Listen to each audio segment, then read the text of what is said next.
Fire ignited at the temporary toilets installed by the Goa Tourism Department at Moji Teimwada coastal area, sparked by a short circuit.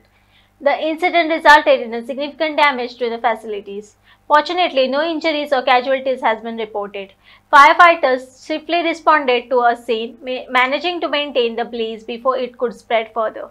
Morjim तेमवाडा किनारी भागात जे गोवा पर्यटन विकास महामंडळामार्फत जे शौचालय या ठिकाणी पर्यटकांची नागरिकांची सोय करण्यासाठी उभारले होते, त्याला आज सकाळी शॉर्ट सर्किट लागल्यामुळे एक शौचालय पूर्णपणे जळून खाक झालेले आहे।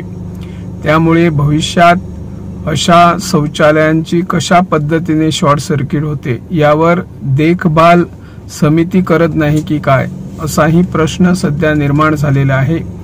याकडे सरकारने लक्ष देऊन कशा पद्धतीने शॉर्ट सर्किट झाली आणि भविष्यात जे बाजूलाही शौचालय आहेत त्यांनाही धोका निर्माण होऊ शकतो असं नागरिकांचं म्हणणं आहे। मी निवृत्ती शिरोडकर, इन गोवा 24 ताससाठी।